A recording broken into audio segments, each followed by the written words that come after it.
Welcome in, everybody, to Fantasy Pros. This is the Fantasy Football Podcast. It is me, Joey P, Joe Pisapia, and today we're going to feed you your vegetables. That's right, because the worst thing that you could do is be fed a bad set of takes by people who get bored trying to make something out of nothing. And today is not that show. I want to steer everyone away from bad advice and from bad things because the rookie running back class and quarterback class, it's not great, okay? Now, you should listen to the show today, and I'm going to tell you why, because I think when you're out there, people get bored, they all of a sudden have shows to do and things to say, and they keep trying to make things happen that might not happen. Now, there will be some guys we talk about today that will make fantasy impact, but the thing to take away from this is truth and honesty. And to speak truth to power today, Jake Ciely from The Athletic, D-Bro, Derek Brown, the King of Bros, and myself, Joey P. So we are here today on the program to walk you through the rookie class, talk about some Dynasty guys, some deeper league throws, maybe some situations that could possibly work out over time. But there's one thing the three of us agree on. It's that there's not a whole lot to get excited about when it comes to these positions in 2026. Some, just not a lot. Jake Ciely, you're somebody that always likes to rain on people's parades. So would you like to add anything to the opening to the show that I just threw out there for the audience? I mean, I'll spin it here, slightly positive if you want. I just tweeted out earlier today for ready for this show. Over the past 15 seasons, running backs drafted on day 3 who had at least 120 points, so about RB 36. That's about the average, RB 36, somebody we care about. There's been 22. It's about 1.5 per season. Of those, 10 points per game or more, 6. But here's the good news. It's the seasons after, 104 seasons of that after of 120 points, 69 of 10 points per game or more. A lot of those are the same running back a couple times, 2, 3, 4 seasons. But the running backs that did this averaged about 4.5 seasons after year 1. So they usually play 5 or 6 years and then have some RB3 or better value. So don't get excited for this year, but there's potential in years 2, 3, 4, and 5 where it's not a death knell. Like I know a lot of people are talking about that right now, as day 3 is a death knell to their careers. It's not. It's just pretty much a death knell for their rookie season. Okay, that's a very healthy approach. D-Bro, you're a very healthy guy. You know, it's sort of, kind of. So let's talk about. So let's talk about the general take here, because I think what Jake is saying is correct, which is the immediate impact here is tough for a lot of players in these two positions we're going to talk about today. It doesn't mean never. It just means you have to be patient. So it's more of a long-term look. It's more of a dynasty look. And also a scenario that's going to present itself over the years where you start to say, these guys almost get forgotten about because next year's class is going to come around and everyone's going to get really excited about them. And then there's these post-hype guys that all of a sudden start to fall into your laps and drafts. And I think that might be the thing to remember going into 2027 draft season. Yeah, I don't disagree with that. And it makes just intuitive sense, too, of like, players, if they earn their way up the depth chart, then the following season after they do that, then you're looking at better productivity. So we're not talking about them today on this show, but I guess people should feel better about Cam Scatterbo and maybe Bill this year.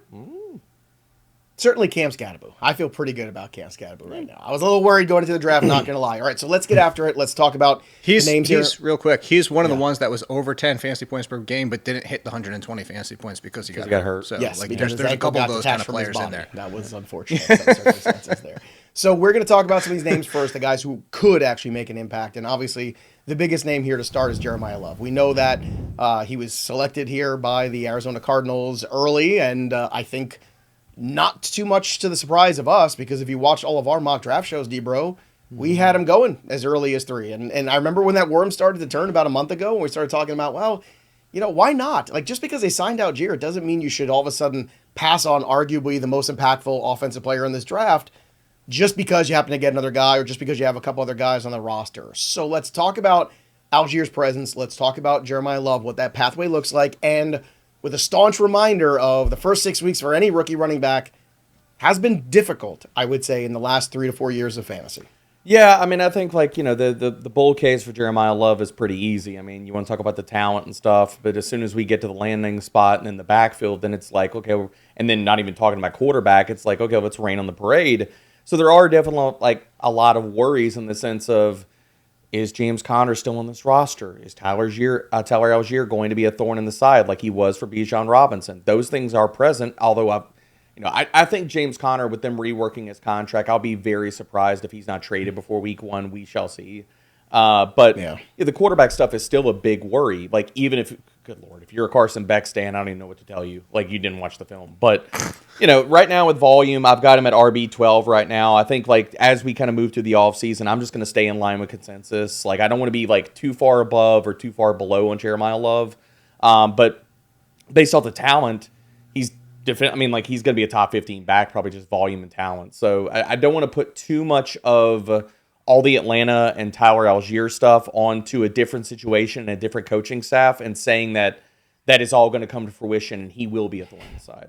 So yeah, it's like, hey, how do you ruin an exciting rookie running back? I know, I got 2 words for you. Tyler Algier. That's what you do, no matter what happens. The only thing that can rival that is Arthur Smith, as far as like rating off rate. Well, he just ruins everything. Fair.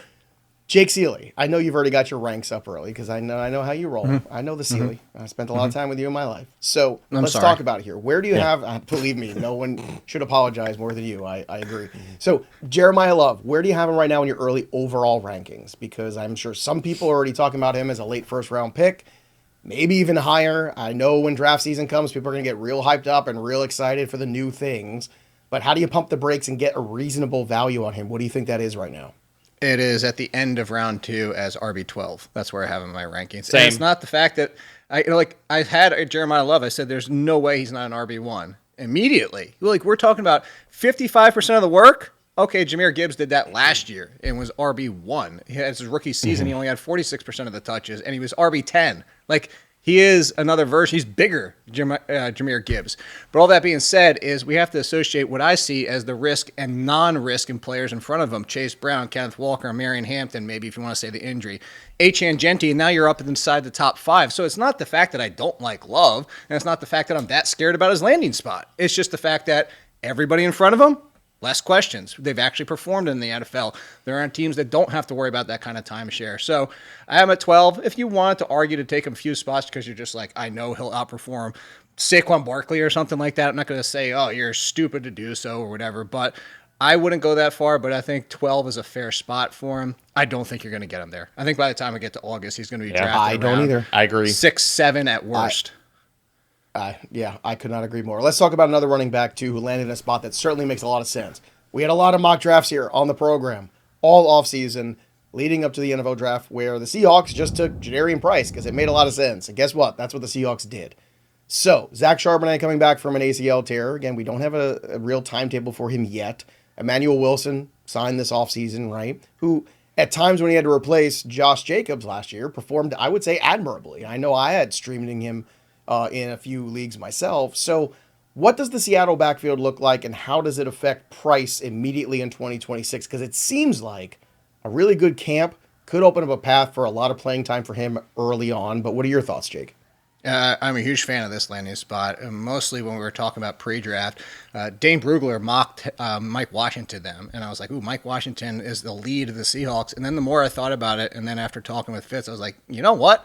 I don't love the fit, actually. I don't want Mike Washington in a stretch zone running scheme. I don't think he actually does well in that. I think he needs to be more power between the tackles. And then they take Price, which you know this. I compared to Raheem Mostert. Raheem Mostert in a stretch zone rushing scheme that they plan to have for the Seahawks in this. Yes, sign me up. Yeah, I don't care if he's not catching the ball. Like, that's how excited I am Touchdowns. about it. Like, Touchdowns. Yeah, 240, 250 plus touches without being involved in the passing game, and I say without 15 to 20 receptions. Let's even put it way low, not even like a 30, just 15 to 20 receptions. And I'm talking about a locked-in RB2. Now, is he going to be in the RB1 conversation? No. Would I still take Breece Hall and Javonte Williams and Josh Jacobs? Yes, but he's a guaranteed RB2 in my opinion because what you just said, admirably. I think Emmanuel Wilson is admirably a running back. He's a slightly above backup average running back who can be called upon when needed. He does well in his when his time's on the field, but I don't think he's an answer for anybody's team, and this is clear. You brought up the other part, Charbonnet.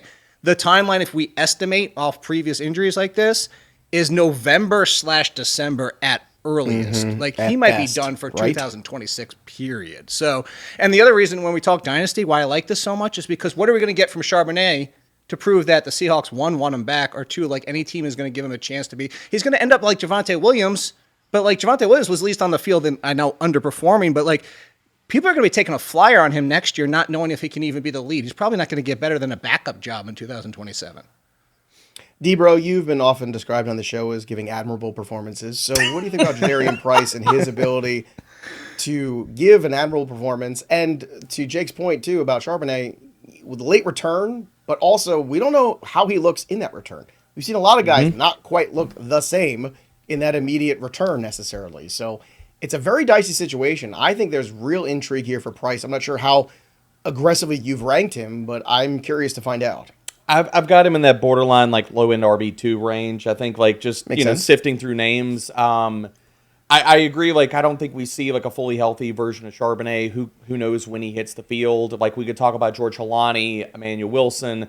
This all goes back to, like, his floor is probably the Kenneth Walker role of last year. And if we throw a few more touchdowns on top of that, then we're talking about RB2 production. And the ceiling is he's the guy this year. So... yes, I'll be taking a lot of shots on Jadarian Price. I mean, again, like, I don't see, like, this offense itself, like, and this kind of leads into, like, a player we're going to talk about next, but, like, Seattle had the 8th highest neutral rushing rate last year. I don't think that's changing. Like, we're not going to go from last year's Seattle concoction and chemistry of how they wanted to run their offense, and now they're going to, become pass happy? So Jadarian Price is going to get a lot of work.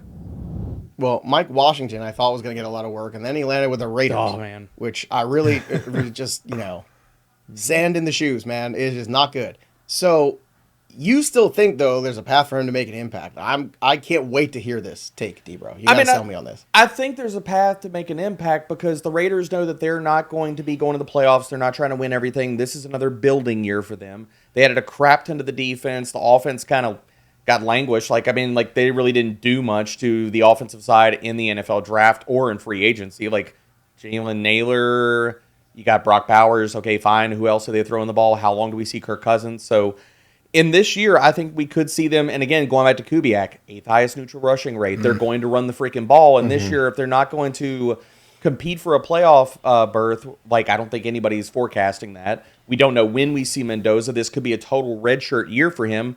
Then yes, why don't you lean on the ground game? And you don't want to use, like, Ashton Genty up, like, fully this year. If next year is when they kind of, like, add to the roster again, push for a playoff berth, you want Genty to be ready to roll there. So Mike Washington, I mean, he's the automatic RB2 on the depth chart. I think he's probably going to sniff like 100 to 120 carries this year. And as we're talking about guys that could make the top 36 running backs, he could get there just based off of, like, if he had a Blake Corum type of run out, and I know the offense isn't going to be nearly as good with the scoring potential as the Rams and stuff like that. It's like, to me, you got to be so efficient, like the Rams are to do that. He could get 8 to 10 touches a game and get red zone work, and that could make him a touchdown-dependent flex. Well, certainly, I could see a world with, again, I don't want to live in this world, but if Ashton Genty got an injury, Mike Washington free agent budget spends would be through the roof. Talk about emptying the clip. They would be unbelievable. So maybe he is a stash guy, especially for the first couple weeks of the season. Yeah, but also you see where your teams are. I know it has nothing to do with Mike Washington. Is like, this is actually why I feel uneasy. And as of today, I don't think I'm going to have a ton of Genty because we just talked about what did Kubiak just do for years with the Seahawks. Good point. Good point. We screamed that Kenneth Walker should be doing more. Like, he's just and Charbonnet looked good as a top 15 running back when Walker was completely out. But like, that's what I'm saying is like, what if Kubiak does the same? Like, and I'm not saying he's going to split it 50-50, but what if he drops him down to 55% of the work? Whereas it's now not, you're talking about like a Jahmyr Gibbs level. So I think Genty at the end of the first round, I'm just going to be taking somebody else, unfortunately. Yeah, that's fair. Yeah. All right, let's stay with the Raiders here because obviously Fernando Mendoza is the only clear, only quarterback that we're really endorsed. Only one. Well, maybe not the only quarterback we're completely endorsed, but certainly for this season. Jake, I keep saying that he starts week 1, and I think that's an unpopular opinion. I think a lot of people think that the Kirk Cousins, D-Bro shaking his head, he agrees with me. So Kirk is starting week 1. I'll make a bet on that live here. All right, well, there you go. There you go. Signed, sealed, delivered, Jake Ciely's witness. I think it's going to be Mendoza. I think Mendoza's going to outplay him in the preseason, and I think they're just going to say, nope, the future is now. So talk to me about your thoughts on Mendoza, what that path looks like for him, in your opinion, how early he starts, and to the points D-Bro made, the team that surrounds him, how successful can he be in fantasy? So I'll take the second part first, and the fact that we've talked about this a lot through the pre-draft stuff, and I know some people out there, especially Raiders fans, want to draw the comparison and say, oh, you know who else had 1 year of production in college with a lot of talent around him and came into the NFL and blah, Joe Burrow. He's not Joe Burrow. But, like, that's the ceiling people want to throw on him. And, like, I get it. Like, I mean, go back to Joe Burrow, and you could watch the two side by side, even coming from college, and you know Burrow was the better prospect. But 100%. If we just want to like wax positively, like Mendoza has a lot going for him. He has a lot in the game that like is you would call NFL ready. But let's also remember we've done this before with NFL ready quarterbacks. Ended up being Josh Rosen, by the way, the most NFL ready quarterback from that draft class. That made my head hurt. That tag that they put on Josh Rosen during that process, I kept thinking to myself, what are they watching? Because we did that. I remember covering that draft that year here at Fantasy Pros going, I don't get it. I for 4 months, all I kept talking about was, I don't get the Josh Rosen thing. I don't understand it. And I kept talking about Josh Allen. I kept talking about the other guys. I'm like, this guy's really more interesting. And Lamar Jackson, and like Rosen, like that's the guy.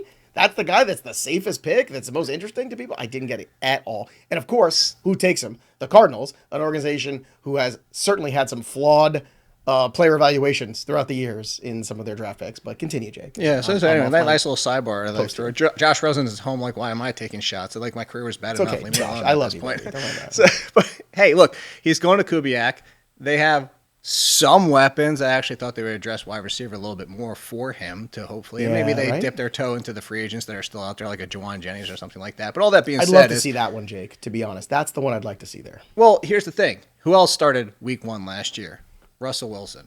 So week 4, we get him at this point. Like Kirk Cousins, we'll talk about evaluations. If we took the tape from Kirk Cousins' last 3 seasons and we're like, this is a rookie quarterback, we'd be like, yeah, backup at best. Like, what are we doing here? So I'm saying to say, like, I actually leaning with Debro in this one where I can see Cousins from day one because they don't want to just throw him under the bus.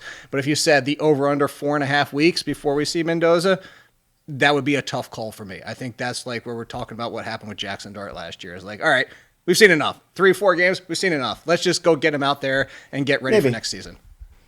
I don't know. When you're the number 1 overall pick, I think the expectation is you should start week 1. And I know that's sometimes too much for certain guys.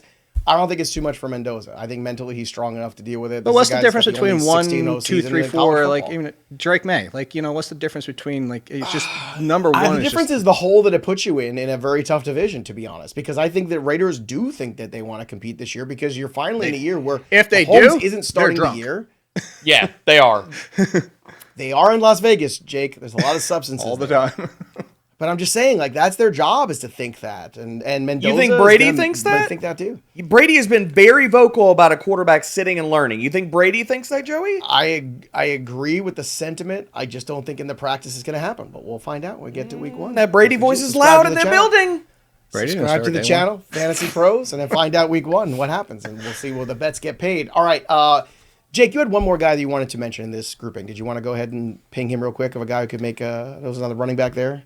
Yeah, we're talking pure PPR. We're talking about purely where he went and the opening, potentially behind Kenneth Walker and Emmett Johnson. If he falls into the Jerick McKinnon role that we're like, oh my gosh, and even get some goal line work, that would be interesting to see. You have to watch. Obviously, he needs to get the backup job, but I think he can. I think he actually has the talent to be the backup pass catcher, and I actually thought that would be his entire NFL career. I know some people were higher on him than I was, but I think this role. And I actually really like the fact that he landed with this role potentially on the Chiefs. That would be kind of the only other name that I think might, outside of injuries and things happen like that, I think the only one that, like, path as it stands probably falls into, like, I know we're going to talk about another one that has a path, but I think his is the clearest of the other names that are day 3.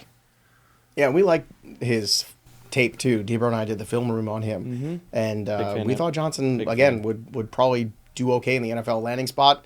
Look, Ken Walker's health has never been great either, so just keep that in mind, too. All right, let's talk about some dynasty holds, some long-term investment guys. Before we do, shout out to our sponsor, Hard Rock Bet. Remember, they're Florida's sportsbook and, of course, the official sports betting partner of the Orlando Magic. And playoff time is here for the NBA. Hard Rock wants you to get in the game. If you can sign up today, you can get score 150 in bonus bets. If you win, just place a $5 bet. If it hits, not only do you get your winnings, but an extra 150 in bonus bets, but you can't get it if you don't sign up. So sign up today. Again, it's legal in Florida, Arizona, Ohio, New Jersey, Indiana, Tennessee, Virginia, Illinois, Colorado, and Michigan. More states being added all the time. So go check out the Hard Rock Bet app today. Download it, and you're welcome, everybody. Go place your first bet of $5 and go get 150 in bonus bets. All right, let's start with the first name here because Debro, I kind of smiled a little bit because one of our favorite kind of like quiet quarterbacks, Cole Payton, a lot of athleticism, big arm, needs to fix some things in the footwork, a couple other things, a lefty QB. We both liked, and he landed in a spot that I think is kind of interesting because if things fall apart in Philadelphia, maybe, just maybe, Cole Payton could be a guy in a year or two that could actually get a look. What do you think about the landing spot for Cole Payton with the Philadelphia Eagles, again, selected by a team that's pretty good when it comes to talent evaluation? Another thing to keep in mind when evaluating some of the guys we talk about.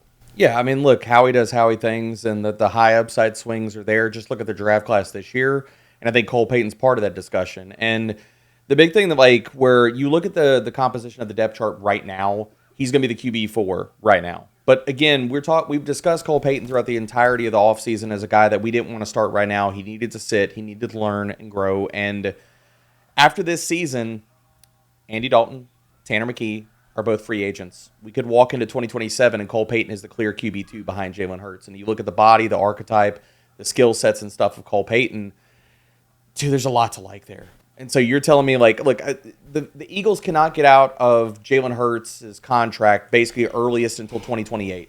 A lot of things can happen between now and then. But a guy that, based off of the upside and the talent and the rushing equity, and I hated the Tim Tebow comparisons throughout the entirety of the pre-draft process. That's nonsense. It's absolute nonsense. He's way better as an arm talent. They're not way even better close and comparable. Like, again, another player that we broke down, which film studio and stuff. Like, who said that? I want to go to their house with my friend Josh Rosen and slap them down. It's everywhere on social media. I mean, it was either that's that or Taysom Hill. Such a lazy. It was either that or Taysom Hill. Is that your take? You think he's Tim Tebow? No, I said he's Desmond Ritter and Tim Tebow's body. Oh, Desmond Ritter and Tim Tebow. I think he's way better than. Well, you know what? But Desmond Ritter could have used a little bit more muscle. You know what? I'll take Desmond Ritter was actually pretty accurate. That's when that's the difference. The Tim Tebow comparisons I get because of the body and his style and everything like that, but he's more accurate than Tim Tebow. Yes. Well, Jake, talk to me about Drew Allar because the Steelers selected him. Technically, he's the third quarterback on the depth chart apparently. right now. Well, I don't know. I mean, you put the name on here. You didn't have to talk about him. Nobody made you, Jake. Now, going into the college football season, Drew Allar was hyped quite a bit, right, because of all the tools, right? But unfortunately, we really didn't see those tools put to good use, and the house really didn't build very well for Penn State. So, talk to me about why you think this is intriguing, like more of a long-term look here. What could possibly be fixed here for him where eventually maybe he gets an opportunity with the Steelers? I mean, you turn on his film, and if you pick the right play, you're like, oh, my God, there's some Drake May there. You pick the wrong play, and, oh, my God, it's Tim Tebow. Like, let's be real. Like, it's that bad. It's that up and down. But as you just said, if we were talking this time last year and he did go in the draft, people were talking about him as the first rounder. To be clear, I wasn't a Neusmeyer first rounder. I wasn't an Allar first rounder last year. But the makeup of the tools is there. He has everything you could possibly want in an NFL quarterback except for his brain. Like, what is he doing half the time? But if we're talking about this, like Debro made the joke about Carson Beck, like we're assuming Aaron Rodgers as of today. But even as so, let's just say Aaron Rodgers comes back. It's one more year. There's no way he's doing 2 more years. And he has to get past Will Howard and Mason Rudolph. All I'm saying, if you have Allar sit for a year and actually have a coach sit there and say, like, this is how you play quarterback, Allar. Like, this is what you need to do. McCarthy's the right guy for that, right? And that's what I'm looking at here is, like, McCarthy, if there's very, like, probably 5 teams that you'd be like, man, that's a good, like, McVay, obviously, Shanahan, like, actually, Shanahan's actually been hit or miss. But anyway, point being is Payton you could get somebody. Sean Payton for me. Yeah, you could get somebody to play the position and get in his mind to stop doing all that terrible stuff we saw. He has all the makeups that, like, if he was completing 65% of his passes, everybody would be drooling because of his skill set. So, again, we could be talking 2 years from now, hey, remember that guy that the Steelers drafted that's not even in the NFL anymore? But I'm just saying, if I'm taking flyers over Beck, over Klubnik, I will take the chance on him. But we're talking about 4th round pick, maybe a 3rd round of super flex. It's just a flyer of a flyer. All right. Talk to me about Jonah Coleman, a running back who got selected by the Denver Broncos here. I know we heard of J.K. Dobbins back there. I know R.J. Harvey is a guy you're a big fan of. But how muddy is the situation, and how do we wait this one out, D-Bro? Incredibly muddy. And R.J. Harvey, I mean, I loved him going into last year. It is what it is, man. He had a disappointing rookie season. Tackle breaking metrics weren't great after he got the full job. It was, not wonderful. A lot touchdowns really carried the day for him in fantasy. Jonah Coleman could make noise here very quickly. Like, you look at his skill set, 3-down skill set. J.K. Dobbins brought back on a 2-year deal. That is a puffed up 1-year deal. If you look at the contract language of that, he is out of here after this year. So Coleman literally could factor into this backfield, and this is assuming that J.K. Dobbins could stay healthy. We haven't even seen that even last year. So Coleman could factor into this backfield even this season if Dobbins can't stay on the field, if R.J. Harvey continues to tick off Sean Payton because of the 3-down skill set that he has. Like, Coleman, dude, there is some of the craziest pass pro reps littering through his film, and 278 collegiate pass pro snaps. He only allowed 3 sacks, 1 in his final 3 seasons. So outside of the 3-down skill set, which you can get on early downs from Jonah Coleman, he could factor into the backfield as early as this year. Now, if everything stays as it is and R.J. Harvey can take a step and play better in year 2 versus year 1, does that happen? No, but it's possible. Next guy we're going to talk about is a player, actually, D-Bro and I on the film room sessions on Twitch, which, by the way, twitch.tv/FantasyPros. Go check it out. Lots of cool stuff on there. Got baseball going every day. And, of course, we got a bunch of really cool film sessions on there as well, where D-Bro and I were breaking down some of the prospects. Nick Singleton was a guy that we were kind of split on. But Jake, I liked him. D-Bro had some more concerns than I did. Not a fan. So it was more of a split backfield, so to speak. But the interesting spot here is the fact that he's landing in Tennessee, which is a backfield that clearly you got a new coach coming in, right? Mm-hmm. And then you've got guys who might be on their way out in that backfield. Like, there's a chance where Singleton could get a real look in 2027 as possibly the lead back. I'm not saying it's going to happen, but that pathway is there when you start to look at the finances of them and the running backs that they have already on their roster. Yeah, well, that's the big thing. That's why I said might, and I made the joke is as the dog starts snoring, so I'm going to throw a treat at him. It really comes down to the fact they're both free agents, Pollard and Spears. Mm-hmm. Spears has failed to he's flashed, but he's failed to, one, stay on the field and do it consistently, and that's both in the production and staying healthy. Tony Pollard is a good running back. He's not a great one by any stretch of the imagination.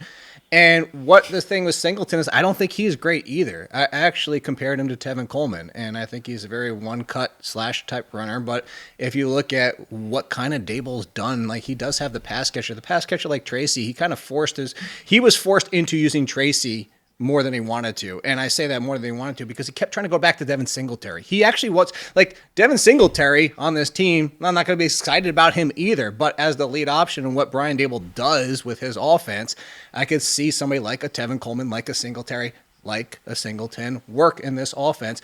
He would be an RB2. Let's make that clear. Like, I'm not preaching that, like, if both of them are gone next year, you're looking at RB1 production. No.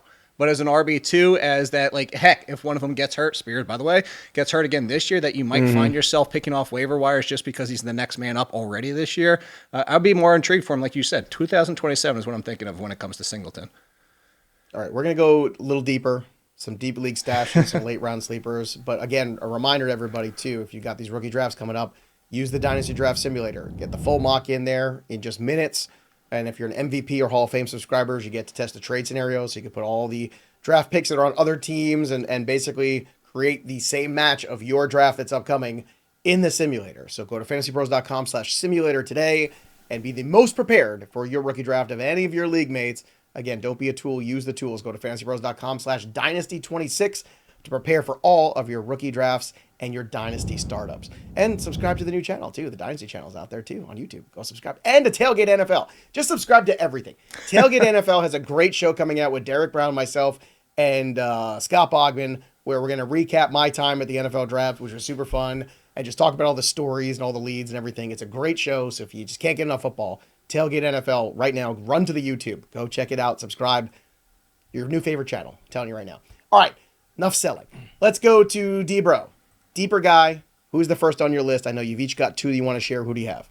Kaytron Allen, and this just goes to the wide open nature of the Commanders' backfield right now. Like, Yeah. Rashad White, we've seen him replaced by other running backs as the starter in multiple spots. Same thing you could say for Jerome Ford. They're both on 1-year deals. And what do we get out of Bill? Is he going to compete for the starting job? Is he going to be just another depth piece for them? But Kaytron Allen has a lane here, man. Like, I'm not the biggest fan of his game, but I think you kind of know what you're getting. Like, I could see why the Commanders drafted him in the sense of he's kind of like your dollar store version of Brian Robinson of previous years. Like, early down grinder. If you need 3 yards, he can get you 3 yards. If you need 4 yards, he can get you 3 yards. So it is what it is. Like, but there's a chance where he is Didn't a volume they just back. trade Brian Robinson last year? They did. They did. But I think but that's because they had to a pay little bit him. higher. I was going to say more like Tyler Algier to me. Like, I mean, No, that's fair. But again, like grinder type of back, it's a volume play, it's touchdowns, and the Commanders seem to love this type of archetype. So if we walked into week 1 or coming out of camp and Kaytron Allen is going to be their starter, I'm not going to be shocked. I won't be shocked either. And I just want to remind everybody, too, as we talk about this, whenever you have a Russian quarterback like you have Jaden Daniels, it's always going to hurt some of these running backs, too, that they're in the same team. So just keep that in mind. All right, Jake, give me a name that's more of a deep stash for you. well, and I say deep, and that's also part of the reason I put him here is because everybody looks at the team and they're like, oh my God, I got to draft Kaelon Black. Oh my God, the 49ers. Oh. And of course, yes. Could he get past everybody and be the next man up behind Christian McCaffrey? And then if Christian McCaffrey gets hurt, then everybody's going to be like running to the waiver wire because it's fill in the blank running back behind Christian McCaffrey. We want him because we know what Shanahan does. Shanahan can make me a productive running back in the fact that I wouldn't die, not actually get yards. So that's really what it comes down to is that we know Shanahan does well for running backs. He makes good, great, and he makes great exceptional. And I know Christian McCaffrey's on a tier of his own, but that's why we're excited for Kaelon Black. But I say more for next year. Like, we still have Garendo. We still have other running backs in the mix. Could he get in there? Could he be the next one up? Sure, but I think the problem is people see 49ers and they're going to draft Black thinking like, oh my God, I have like right now, if people were drafting today after the excitement that we're seeing from the draft and we were doing our yearly, not even dynasty, our yearly fantasy drafts right now, he'd probably go in the 10th round because people are like, oh, backup running back behind Christian McCaffrey. And that's why I want to kind of pump the brakes. Yes, I like the landing spot, but let's not go crazy because we've done this with other backups behind Christian McCaffrey and we picked the wrong guy. Like, let's be clear. Yes. Can I also throw some more? Can I throw some more cold water? Yeah, go ahead. Sure. Go ahead. Can I just give you the list of 3rd round or later running backs drafted by the 49ers during the Kyle Shanahan era since 2017? All right, let's go. I can't wait. I know. Can you give me some of the Where's names Mason? on that list? I can't wait to hear Oh, the yeah. names, too. Joe Williams, Elijah Mitchell, Trey Sermon, Tyrion Davis-Price, Isaac Garendo, and Jordan James. Not Trey exactly. Sermon was definitely that guy that everybody overdrafted. Which one? Same. And I remember, and look, I'll take the heat. I will. I went down I was one in of those on past Sermon. ones. Same. Not Trey Sermon, Same. but Debro. You were the Trey Sermon. I was for into sure. Trey Sermon. Yes, I was. Well, the thing is, it's like Trey We're learning Sermon lessons, disappointed boys. We're so learning. much because like there was such an excitement for him, and he disappointed so much that people were like, "Oh, Tyrion Davis Price, like what are we doing? Like we're just so disappointed about Sermon that we're like got excited about Davis Price." See, you're never too old to learn, kids, on the program. That's what we do. We're trying. evolving. All of We're us trying. are evolving here. All right. We've got one more name here for each of the guys. Debro, give me that name. Seth McGowan. I think he's going to be the automatic RB2 for the Colts. DJ Giddens basically did nothing. And I like DJ Giddens as a prospect, but he did nothing in his rookie season. You saw uninspiring veterans hop him as the cuff in Indy. I think McGowan could easily do that this year. And it's not like Jonathan Taylor has been the picture of health over the last few years, boys. That's a good point. Can't argue with that. Jake, one more guy. It's a deeper stash. Takes a little bit longer for maybe him to pop off. It could be like a lottery ticket kind of dude. Yeah, I completely agree with Debro. I had a lot of DJ Giddens as like my final pick because it's like the picture of health, like you said with Jonathan Taylor. It's just I figured it was the easiest path to a backup job and failed. But you know, this one's interesting, similar to the Titans. Guess what? Jordan Mason, Aaron Jones, both free agents next year, and I'm not going like Devin Claiborne. You gotta get him because I actually think to go back to a former Colts, I think Claiborne's a lot like Nyheim Hines in the fact that he's a 1A or a 1B. He's going to be sharing the backfield with somebody else. If it's the pass catching side of things, obviously we've seen the excitement for that. And if he's getting 55% of the work as the lead pass catcher option, but he's still going to be giving away some goal line touches. He's going to give away the short yardage because that's just who he is. But similar to these other running backs, we've seen, like, I'll go back to Tyrone Tracy. Tyrone Tracy leading the Giants was an RB2 every single week. Claiborne next year for the Vikings, if he's out there, and they're going to bring somebody else, and whether they re-sign Jordan Mason, but whatever it might be, is they're going to bring somebody to be alongside of him, but he could have RB2 value and half a full point PPR given their free agent situation in the backfield. Well, there you have it, everybody. That's a look at the impact guys for 2026. The guys that could see some upside in 2027, and some other guys where maybe it's not a clear path, but there could be a path for opportunity to fantasy greatness at some point. So we want you to subscribe to the channel for more videos like this. That way you're prepared for all of your redraft leagues, all your dynasty leagues, and everything football. And again, go subscribe to our dynasty channel right now and our new Tailgate NFL channel. Just put Tailgate NFL into the search over on YouTube. It's going to pop up. If you like old 90s video games and that kind of look, man, I'm telling you, Tailgate's a good time. So check that out too. It's our general NFL talk where we're just talking ball, hanging out, just friends, shooting the you-know-what, and talking football. That's a good time right there. Gentlemen, well done today. I'm very proud of us. We didn't overstate things. We didn't understate too much either. We gave it just the right amount of Jeremiyah love. Stating? I was right there. I was right there with you. All right, everybody, that'll do it for us. But the story of the game goes on. For Jake Ciely of The Athletic and D-Bro from Fantasy Pros, I'm Joey P. We'll see you next time, kids.